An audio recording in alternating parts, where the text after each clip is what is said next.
Eh bien le bonjour mesdames, messieurs, j'espère que vous allez bien. Bienvenue dans cette nouvelle vidéo sur la chaîne Nature Culture 74. Aujourd'hui, on se retrouve au potager et on va faire la récolte des butternuts. On va voir comment récolter les butternuts, à quel moment ils sont bons, comment les conserver. Reste jusqu'à la fin de cette vidéo, il y aura une recette sur les butternuts, voilà, très rapide, histoire de vous faire découvrir.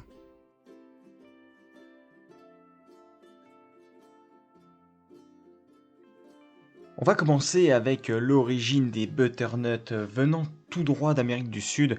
Donc, comme vous pouvez l'imaginer, c'est vraiment une plante qui va apprécier la chaleur avec une température minimale de 10-12 degrés pour avoir une bonne germination. Voilà, si vous réalisez vos propres semis avec cette plante, le butternut, il va falloir de la chaleur. Le butternut est une plante appartenant à la famille des Cucurbitacées. Voilà, donc la famille qui regroupe les petits marrons, les courgettes, les butternuts, les courges de Nice, ainsi que plein d'autres plantes, plein d'autres variétés de plantes que je ne connais pas forcément. Pour ce qui va être de la date du semis, pour ma part, j'ai semé ces butternuts là qu'on va récolter. Je les ai semés le 1er avril en godet. Dans du terreau à semis classique, j'avais mis 2 graines par godet pour vraiment optimiser la levée, pour être sûr que j'ai des plantes qui lèvent et m'assurer une bonne culture. Ce qui s'est passé ensuite, c'est que j'ai attendu environ 2 à 3 semaines que les jeunes plantes prennent un peu de volume. Et suite à ça, je les ai plantées directement en pleine terre. On peut se poser la question, comment ça pousse un butternut?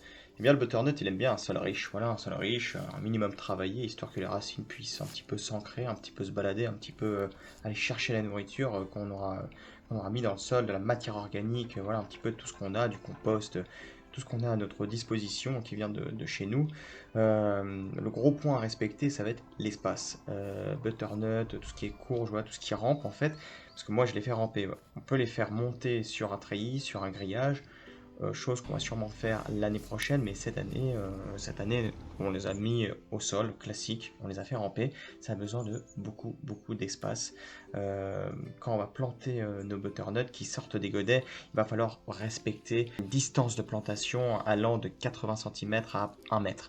Voilà, parce qu'au début, on a l'impression qu'on laisse beaucoup trop de place. On se rend vite compte que le butternut a vraiment besoin de place parce qu'il va ramper, il va s'étaler et il va vous remplir toute la zone.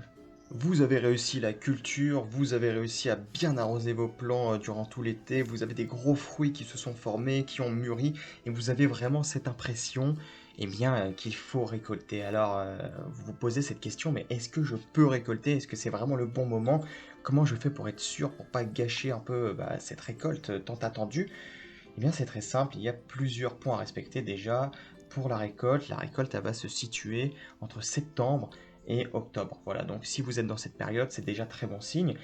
Suite à ça, le gros point, ça va être le pédoncule. Le pédoncule, il va falloir l'observer. Voilà, le pédoncule, c'est donc la petite partie qui relie le fruit à la plante. C'est cette petite tige qui va justement devenir beaucoup plus foncée, beaucoup plus sèche lorsque le fruit et le butternut sera arrivé à maturité. Donc, faut pas hésiter à l'observer, à bien regarder. Si le pédoncule est brun et vous semble sec, que les feuilles de votre plante sont fanées, et bien là, c'est le bon moment pour récolter. Les fruits pourront se conserver sans aucune difficulté. Ce qu'il va falloir faire pour le récolter, c'est couper proprement au sécateur le pédoncule, surtout pas l'arracher, sinon le butternut ne pourra pas se conserver. Suite à ça, il faut les mettre voilà, dans votre cave, veillez à les mettre au sec, dans un endroit bien aéré, dans le noir si possible, au frais, c'est le top. Et surtout faire attention à ne pas les entrechoquer, sinon ça risque de les faire pourrir. S'il y a un choc, une blessure sur le butternut, eh bien le butternut risque de pourrir et ça serait vraiment dommage. Maintenant que vos butternuts sont récoltés, il n'y a plus qu'à passer à la dégustation et ça fait super plaisir. Je vous invite à tester des recettes vraiment. Alors nous, ce qu'on aime bien, c'est vraiment la soupe de butternut, c'est super doux. Et puis aussi les butternuts gratinés.